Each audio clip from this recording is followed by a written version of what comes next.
Vamos a seguir analizando, estudiando y reflexionando el tema que hemos estado viendo. Así que vamos a irnos a Salmos capítulo 8. Una vez más vamos a leer todo el Salmo, no es mucho, todos lo vamos a leer en esta ocasión, con la intención de que podamos aprender este Salmo, lo podamos memorizar, comprender en esta versión. Salmos capítulo 8, vamos a leer todo el capítulo. Mientras tengamos la exposición de esto, creo que ya sería la culminación la próxima semana. Salmos capítulo 8, todo el capítulo, y lo leemos fuerte a la cuenta de 3, ¿les parece? 1, 2, 3. Oh Señor Dios nuestro, cuán grande es tu nombre en toda la tierra. Has puesto tu gloria sobre los cielos. De la boca de los pequeños y de los que todavía maman has establecido la alabanza. Frente a tus adversarios para hacer callar al enemigo y al vengativo. Cuando contemplo tus cielos, obra de tus dedos, la luna y las estrellas que tú has formado, digo, ¿qué es el hombre para que de él te acuerdes y el hijo del hombre para que lo visites? Lo has hecho un poco menor que los ángeles y lo has coronado de gloria y de esplendor. Le has hecho señorear sobre las obras de tus manos. Todo lo has puesto debajo de sus pies, ovejas y vacas, todo ello, y también los animales del campo, las aves de los cielos y los peces del mar, todo cuanto pasa por el sendero del mar. Oh Señor, Dios nuestro, cuán grande es tu nombre en toda la tierra. Vamos a orar. Señor, necesitamos de tu dirección para que podamos reflexionar sobre este hermoso capítulo, Señor. Pedimos que nos ayudes. Venimos del trabajo, venimos de un día ajetreado, agitado. Muchas veces llegamos con cansancio y te pido que tu Espíritu Santo esté sobre nuestro espíritu para que ese querer como el hacer surja y que desesperadamente podamos tener hambre y sed de justicia, que significa hambre y sed de poner atención a la palabra de Dios. No quiero que nadie, Señor,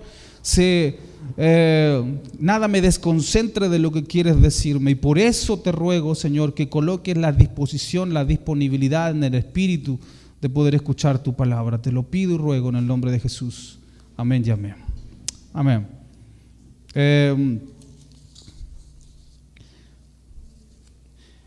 El título del tema se llama: Oh Dios, cuán grande es tu nombre en toda la tierra, parte 2. Así es, vamos a ir desglosando. El Salmo 8 es una sorprendente declaración de quién era Dios para David en toda su vida.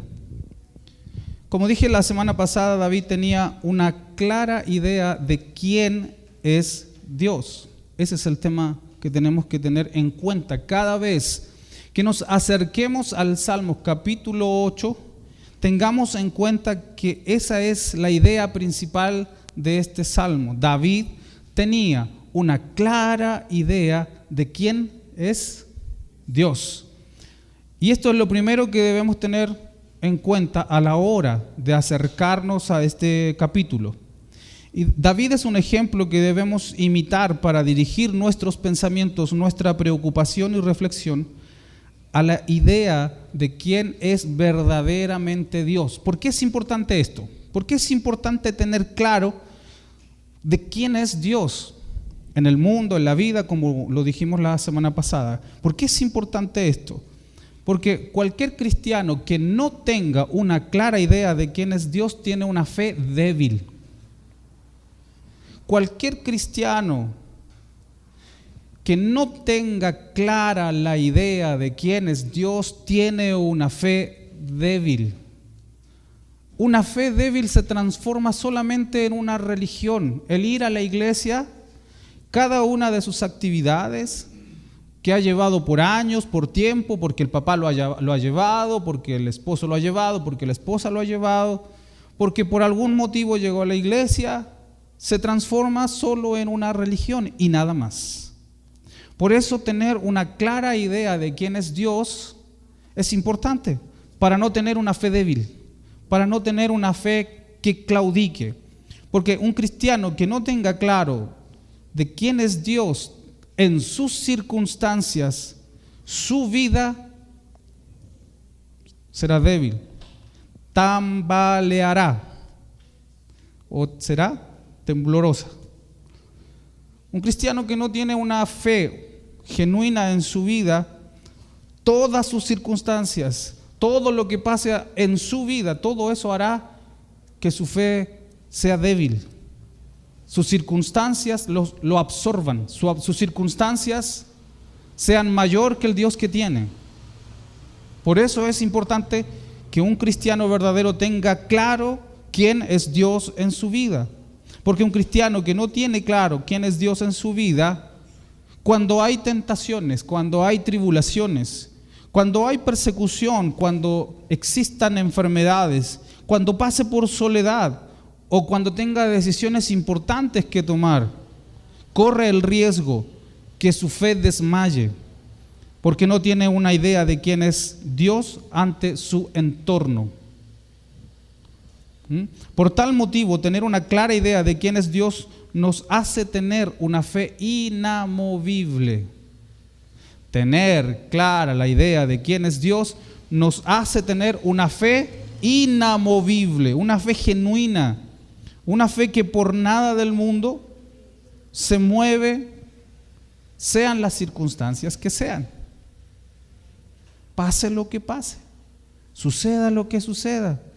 El cristiano que tiene una idea clara de quién es Dios, no tiembla, no desfallece su fe. Entonces, tenemos que acercarnos a David, porque él tenía una clara idea de quién es Dios. La semana pasada vimos que David podía reflejar de quién era Dios en su vida por sus nombres. Dios del pacto. Para David, Dios es el Dios del pacto, el Dios que dio la instrucción correcta, la instrucción exacta, la santa instrucción, la instrucción que no tiene errores. Una vez llegué a la Argentina y le dije a alguien, a un comerciante, necesito llegar a Retiro. ¿Dónde está Retiro? Señor, ¿usted no es de acá? No, le dije, no soy de acá, por favor, tengo que juntarme con una persona en la estación de Retiro. ¿Me puede decir, por favor, dónde está la estación? Y si no sos de acá, mira, te voy a decir, son 10 cuadras para allá, doblas 2 cuadras y ya llegaste. Y me fui con esa instrucción, y cuando iba a la mitad de camino no me cuadraba, porque antes no teníamos la aplicación del Google, ¿no? No teníamos la aplicación que te dice, doble a la izquierda, a 50 metros, doble a la derecha. No teníamos esa aplicación. Yo voy feliz en el carro porque cuando voy a Guadalajara, voy con Perlita, ponemos la dirección y la secretaria nos va diciendo todo. Pero en ese tiempo no estaba esa aplicación, entonces solamente teníamos que guiarnos por mapas o fotos que yo bajaba de internet y lo ponía en mi celular para identificar los lugares. Cuando ya me iba pasando de la 5ª cuadra, le pregunto a alguien y le digo, señor, Retiro, ¿está por aquí? Dijo, no, le pregunté a una señora. No quise preguntarle a un señor, ya le había preguntado a un señor. Le dije, pregunté a una señora que estaba atendiendo una verdulería. Y me dice, ¿y para dónde te mandaron, hijo? Para allá, para allá. No, tenés que ir para allá. Es otro lado, me dice. Te dieron mal la instrucción. Entonces, yo confié en una instrucción errada. Pero la palabra de Dios es la santa instrucción, la instrucción correcta que nos dice, ve hacia allá porque yo tengo un propósito contigo. Y si Dios nos da esa instrucción es porque esa instrucción es santa. Y porque hay un propósito de Dios en eso. Hay un propósito de Dios cuando Él dice no mentir. Hay un propósito de Dios cuando dice no chatees con una mujer coqueta que no sea tu esposa. O viceversa. Hay un propósito de Dios de proteger la vida de la persona cuando dice el Señor, ve hacia este lado, ama a tu prójimo, respeta a los demás. Hay un propósito de Dios cuando dice, cree en mí. Entonces, para David, Dios es el Dios de la santa instrucción, el Dios del pacto. Pero también para David, Dios es un Dios soberano. Y esta palabra, en algún momento vamos a estudiar los atributos de Dios aquí y en la escuela. Los atributos de Dios, cuando decimos que Dios es soberano, Dios es dueño de todo lo que fue ayer, de todo lo que es hoy, de todo lo que viene mañana y de todo lo que viene en la eternidad. Dios es soberano, es dueño, Señor de todas las circunstancias.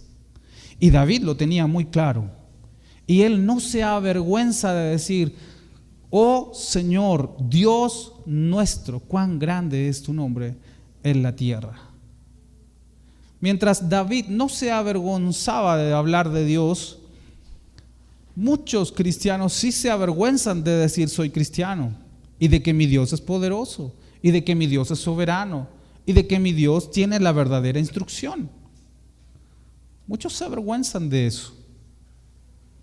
Pero David tenía una posición clara de quién era Dios. Dios es dueño de la correcta e intachable instrucción que plasmó en las Escrituras. Aquí está el pacto.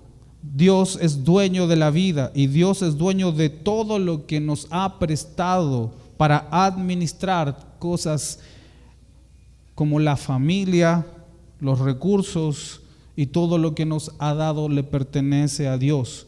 Si tuviéramos una clara conexión de lo que eso significa, seríamos excelentes mayordomos y no mayordomos derrochadores. A veces lo somos, ¿sí? A veces tenemos ahí un recurso que está destinado para, pero viene la tentación y se nos olvida que Dios es soberano y que nos ha prestado también los recursos para eso. Y tenemos que ocupar de ahí y vamos y nos tentamos. Y Dios nos da la instrucción correcta para no hacerlo, pero como somos débiles y no hacemos caso a la instrucción de Dios, entonces todo ese recurso que estaba destinado para se pierde. Y eso trae consecuencia. Luego de declarar que Dios es soberano, de que Dios es el Dios del pacto, en el versículo 3 comienza nuestro tema. Cuando dice, cuando contemplo tus cielos, obra de tus dedos, la luna y las estrellas que tú has formado. Aquí tengo un antecedente que dice que a simple vista alguien poniendo mucha atención al cielo puede contar hasta 5,000 estrellas. Con un telescopio de 4 pulgadas alguien puede llegar a ver alrededor de 2 millones de estrellas. Con un espejo de 200 pulgadas de un gran observatorio uno puede observar hasta 1,000 millones de estrellas. El universo es tan grande que si alguien, estos son antecedentes científicos, el universo es tan grande que si alguien fuera a viajar por él, por el universo, a la velocidad de la luz, le tomaría 40,000 millones de años, 40,000 millones de años a la velocidad de la luz, poder recorrer el universo. O sea que ni siquiera toda nuestra vida viajando nos alcanzaría para recorrer el universo. El universo es grandísimo. Entonces David dice lo siguiente: cuando contemplo tus cielos. Los cielos, por lo tanto, otra vez David está declarando que los cielos son de Dios. A Él le pertenece porque son la obra de sus dedos. Todo el universo fue creado por los dedos de Dios. Y esa era la idea que tenía David de Dios, que los cielos fueron hechos por Dios con sus dedos, nada más. Y esto es inmenso.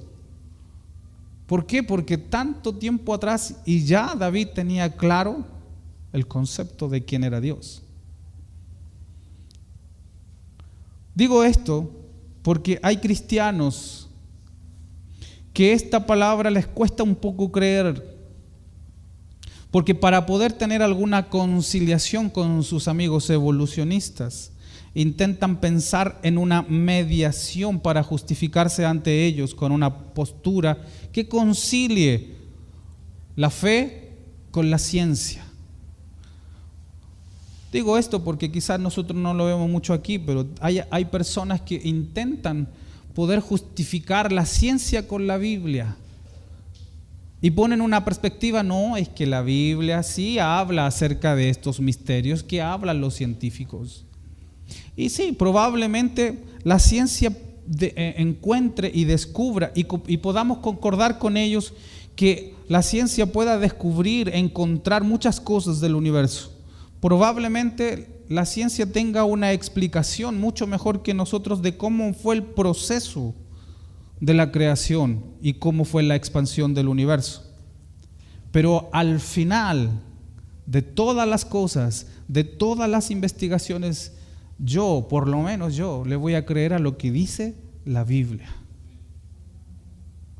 Y que la Biblia dice de que Dios creó el universo con sus dedos, así que yo estoy seguro y tengo la certeza que al final de muchos años de investigación, la ciencia se va a tener que encontrar con Dios. Y esa es mi convicción. Y esa debe ser nuestra convicción. Y David tenía muy claro eso. Dios es del Dios del universo. Y toda esa majestuosidad fue creación de los dedos de Dios, porque nuestro Dios es aún más grande que los cielos, porque Él es el creador.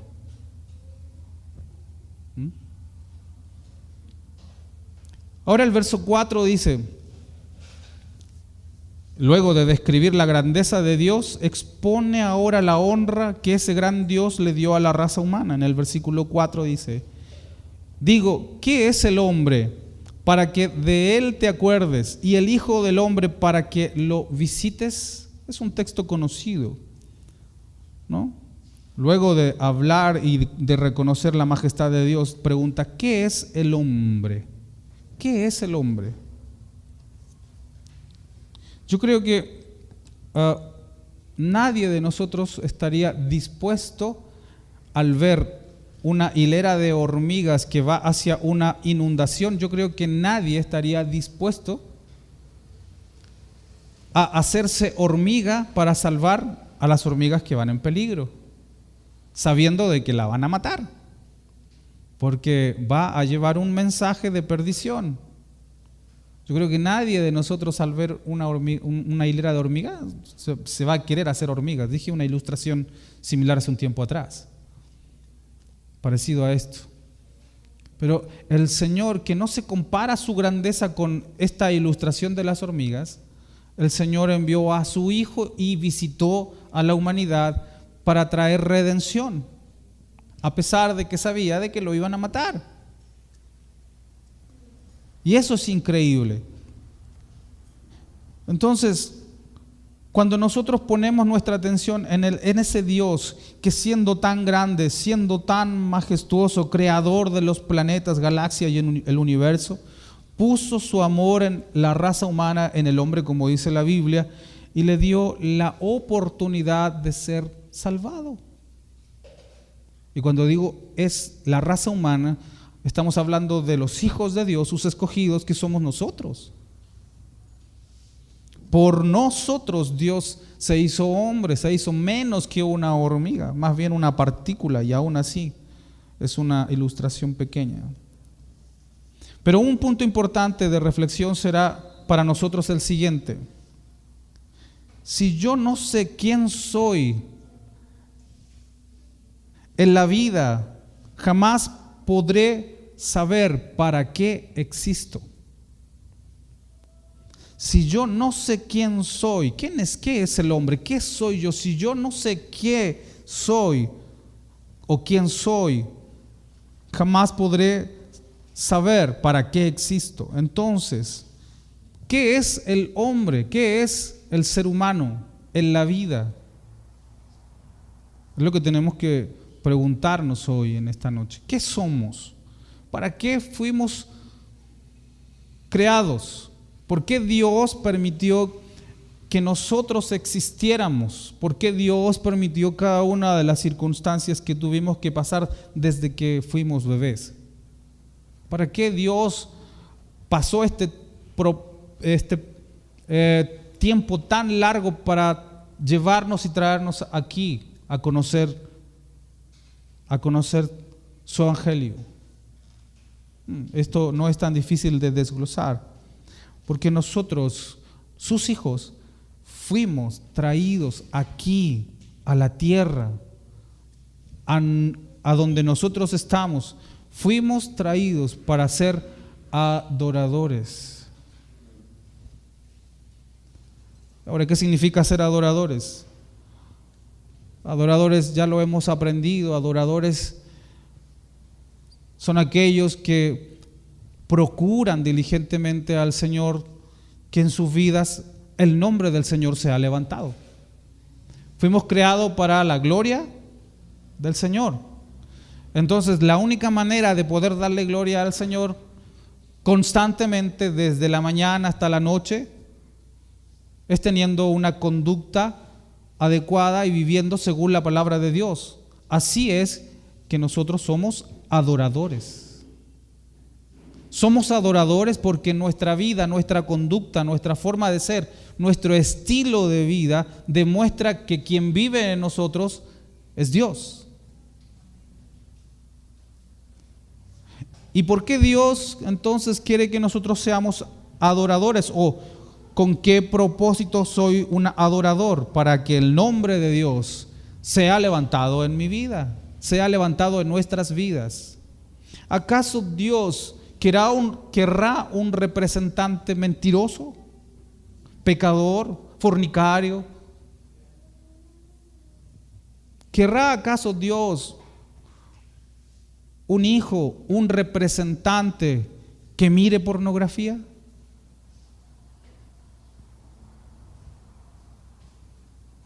¿Querrá acaso Dios un fornicario como representante? Eso no le da gloria a Dios. Lo que le da gloria a Dios es que nuestra vida, nuestra conducta sea intachable delante de los demás, delante de los hombres, delante de todos. Eso es lo que Dios quiere.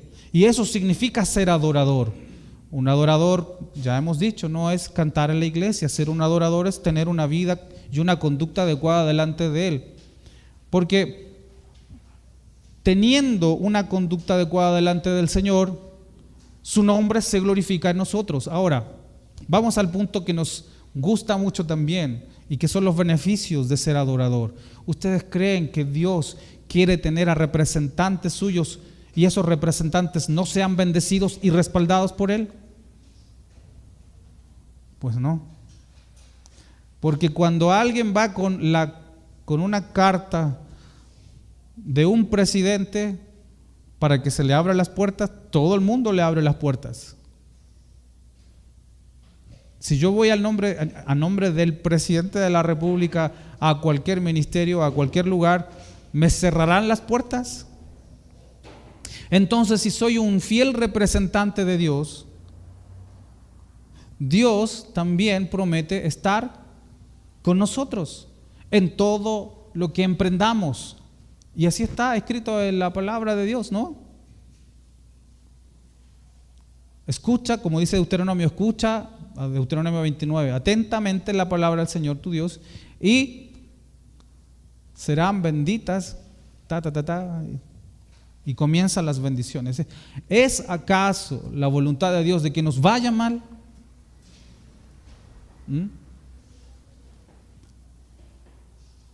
No, Dios no quiere que nos vaya mal. Dios quiere que nos vaya bien. Pero para eso tenemos que ser dignos representantes. Muchas veces nosotros queremos la bendición de Dios saltándonos la dignidad, lo digno de ser representantes de Dios. Por eso es que Dios nos va transformando cada día en cristianos con una fe firme, una fe fuerte.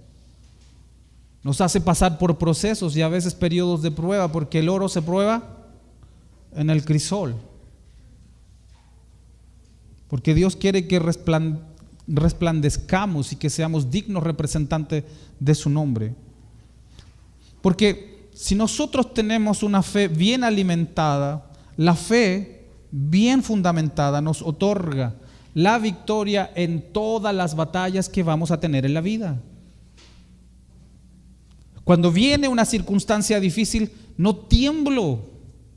No tiembla mi espíritu, pueden temblar mis emociones, pero mi espíritu se mantiene firme. Porque sé que mi Dios es soberano, es dueño de las circunstancias. Viene una dificultad muy grande, parece que estoy amenazado por cualquier circunstancia. Pareciera que estoy amenazado, pero estoy seguro de que como tengo mi fe firme y sé y tengo una clara idea de que Dios es soberano, es que estoy seguro de que estas circunstancias, este desierto lo voy a pasar en victoria.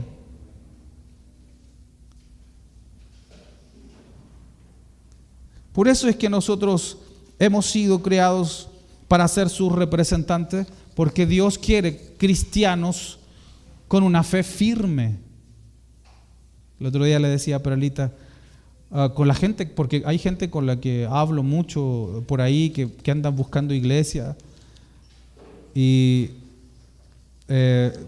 llegaron algunas personas abajo también con la misma intención.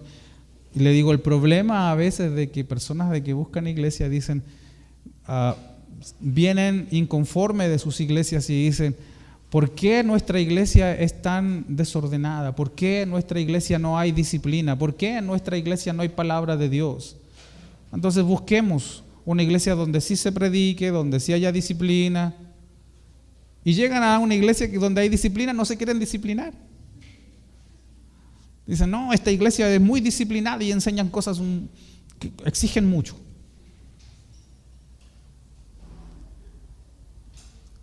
Pero el Señor quiere que seamos dignos representantes porque Él da autoridad a aquellos que son sus representantes. Entonces la autoridad de Dios está en nosotros, porque somos sus dignos representantes. Y por último, y el último punto dice que David continúa describiendo cómo es que Dios le ha dado honra al ser humano, diciendo en el versículo 5, lo has hecho un poco menor que los ángeles y lo has coronado de gloria y de esplendor. Entonces aquí la pregunta es, ¿qué significa que Dios hizo al hombre un poco menor que los ángeles? ¿Qué significa eso?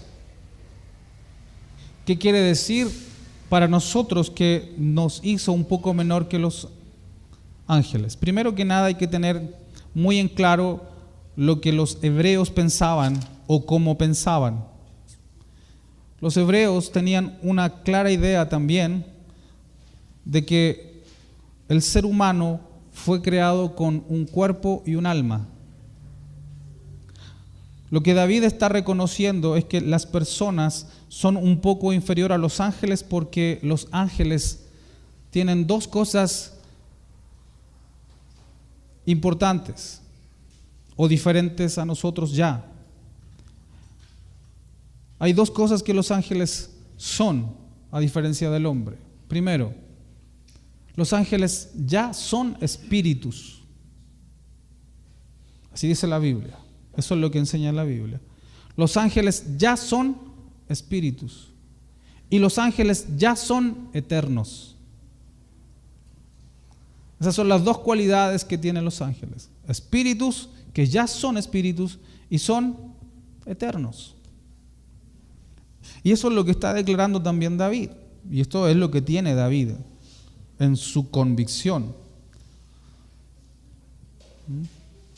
Nosotros somos un poco inferiores a los ángeles porque para llegar a ser eternos como los ángeles, primero que nada se tiene que acabar lo que nosotros llamamos vida, carne. Para poder llegar a ser como los ángeles, primeramente hay que eliminar todo este cascarón que comienza a deteriorarse apenas uno nace.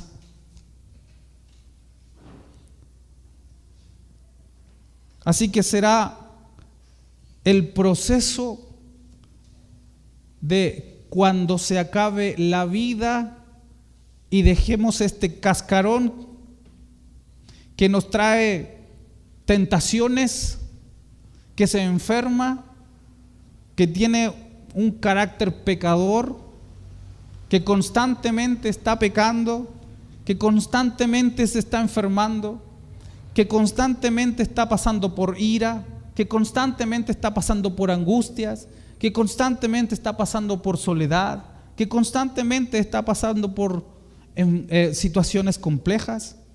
Será cuando dejemos este cuerpo en que realmente podremos comenzar la verdadera vida y ser como los ángeles, eternos. Así que la muerte no es perjudicial para el cristiano.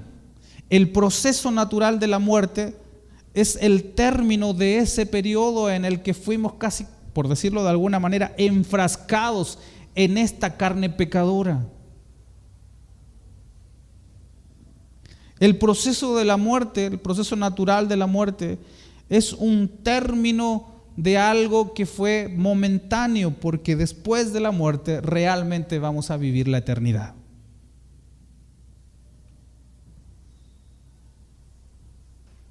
Cuando la muerte llega en su proceso natural o circunstancias, como sea, ahora sí comienza la verdadera vida, la verdadera fiesta, porque ahí no nos vamos a enfermar, ahí no vamos a sufrir angustia, ahí no vamos a tener apetencia de hacer el mal, porque el hombre continuamente eso tiene. Y qué maravilloso va a ser ese tiempo. Si realmente nosotros podemos absorber este conocimiento y tener una convicción así como la tenía David, porque David tenía una plena certeza de quién era ese Dios en su vida y qué era lo que Dios iba a hacer con él después de la muerte. Si nosotros sabemos también quién es Dios y por la fe, al decir por fe, cuando digo por fe, esto en este sentido significa tener plena convicción que Dios es soberano, una vez más, es soberano del presente y del futuro eterno. Si como cristianos nosotros tuviéramos una plena convicción de que Dios es dueño del tiempo, es dueño de la eternidad y creador de todas las cosas, creyendo también que Él es dueño de nosotros después de la muerte y que la eternidad existe y que después de nuestra muerte, comenzaremos a vivir por fin el plan perfecto de Dios. Entonces, con esa convicción estamos creyendo en un Dios poderoso. Solo ahí estamos creyendo en un Dios poderoso. Pero como digo, para ver un resultado genuino de lo que esto significa, debemos creer con una convicción absoluta de que Dios es dueño y creador de todas las cosas. Materia, desde lo material, que es desde una partícula hasta el universo, es soberano Dios. Lo inmaterial es creer que Dios hizo también nuestro espíritu y es dueño del tiempo, de la eternidad. Si Dios es dueño de todas las cosas, entonces nuestra convicción, nuestra fe está firme. Si tenemos tal convicción en el corazón que Dios es el soberano, y cuando decimos soberano, y cuando cantamos Dios es soberano, nuestra convicción y corazón debe decir: Señor, tú eres soberano más allá de la vida. El problema del ser humano es que dentro de su carácter humano, moral, carnal, es egoísta, porque quiere los beneficios para esta vida y no trabaja para la futura. Algunos creen que trabajando solamente para esta vida, que no está mal, Pero nuestra principal convicción está en preparar nuestra vida para la verdadera fiesta. Como también en Apocalipsis dice que vamos a estar en una cena. Y esa cena no es una exclamación o expresión de lamento, tristeza, angustia, melancolía. Una cena es una cena. Es como decir, vamos a estar de baile, alabando al Señor. Ahora, con tal convicción, con tal firmeza de convicción como David lo tuvo, si creemos que Dios es dueño de las circunstancias, Él es soberano, Él es Dios del pacto, si tenemos una convicción grande, ¿qué podremos temer?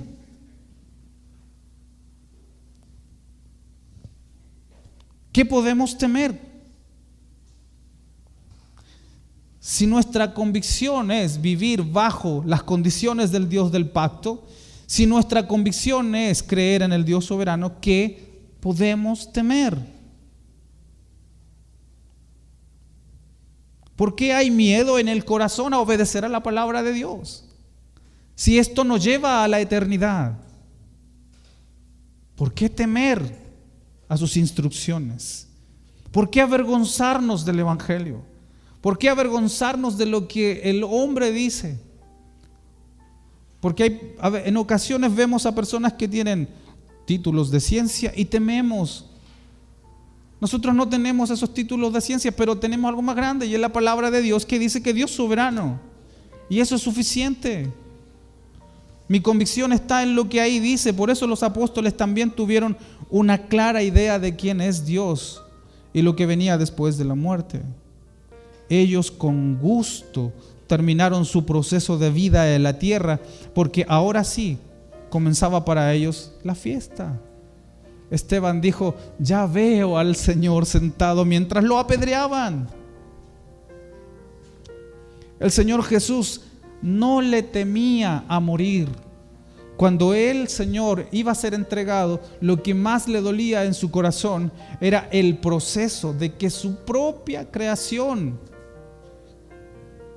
Él creó al ser humano y su propia creación iba a hacer sufrir al Creador. Ese era lo que temía. Pero Él no le temía a la muerte, porque Él siempre tuvo la convicción y dijo, al tercer día voy a resucitar.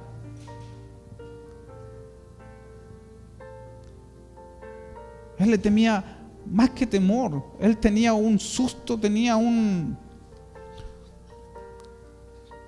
podría ser temor la palabra, de pasar por ese proceso de todo el sufrimiento que su propia creación le iba a hacer pasar. Sin embargo, en la muerte él dice con toda convicción, Padre, perdónalos, porque no saben lo que hacen. Por eso quien tenga una convicción absoluta de quién es Dios, de que Dios es el dueño del pacto, la instrucción que nos lleva a una buena dirección en la vida y además nos va a guiar a la eternidad, de que Dios es dueño y soberano del hoy y del mañana, y quien se aferre a esa convicción, a esta creencia tal y como lo tuvo David, entonces esta persona verdaderamente es un hombre de fe. Si alguien quiere decir y poner una cinta para medir, y dice, a ver cómo está mi fe, bueno, ahí va, tengo mi convicción. Dios me está regalando la eternidad gratuitamente. Si yo lo creo, si que Dios es soberano y que Dios es dueño de la correcta instrucción, y sigo esa instrucción y creo de que Dios es soberano, entonces soy verdaderamente un hombre de fe. ¿Qué hemos de temer?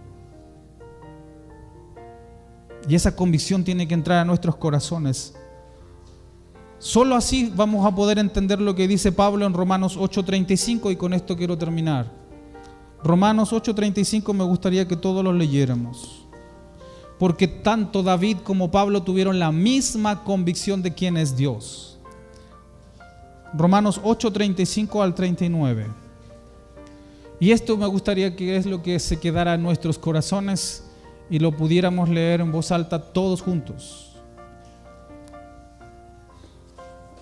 Romanos 8, 35, 39, lo leemos fuerte a la cuenta de 3. 1, 2, 3. ¿Quién nos separará del amor de Cristo? ¿Tribulación o angustia o persecución o hambre o desnudez, peligros o espada? Como está escrito: por tu causa somos muertos todo el tiempo, fuimos estimados como ovejas para el matadero.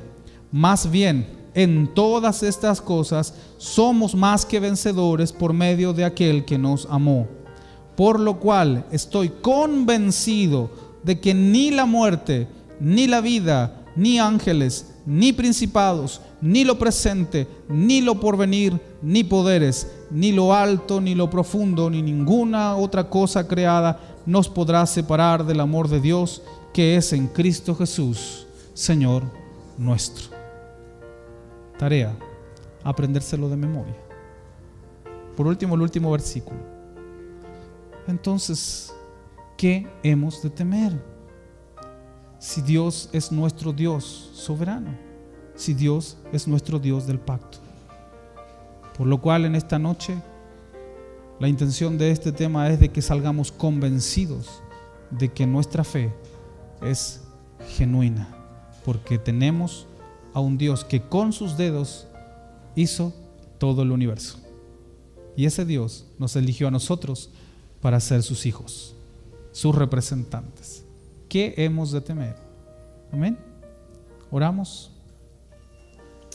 Señor, gracias te damos en esta hora, porque al tener esta convicción, Señor, de quién eres tú en nuestras vidas, podemos tener la certeza de que tenemos una fe genuina, una fe que no mengua, que no se vende, una fe, Señor, que no va a querer hacer concesiones con el mundo ni con las ideas de la ciencia y el mundo. Señor, nuestra convicción está en que tú eres Dios poderoso, fuerte y grande, y queremos, Señor, vivir conforme a la instrucción de tu palabra de Dios, de tu palabra, Señor, oh Dios. Por lo cual terminamos diciendo: oh Señor, cuán grande es tu nombre en toda la tierra. Oh Señor, Dios nuestro, cuán grande es tu nombre en toda la tierra. Y ese nombre nos eligió a nosotros, y ese nombre es nuestra autoridad para seguir viviendo conforme a tu palabra. Gracias, Señor, por esta noche. Gracias, Señor, por tu palabra, en el nombre de nuestro Señor Jesucristo. Amén y amén. El Señor les bendiga.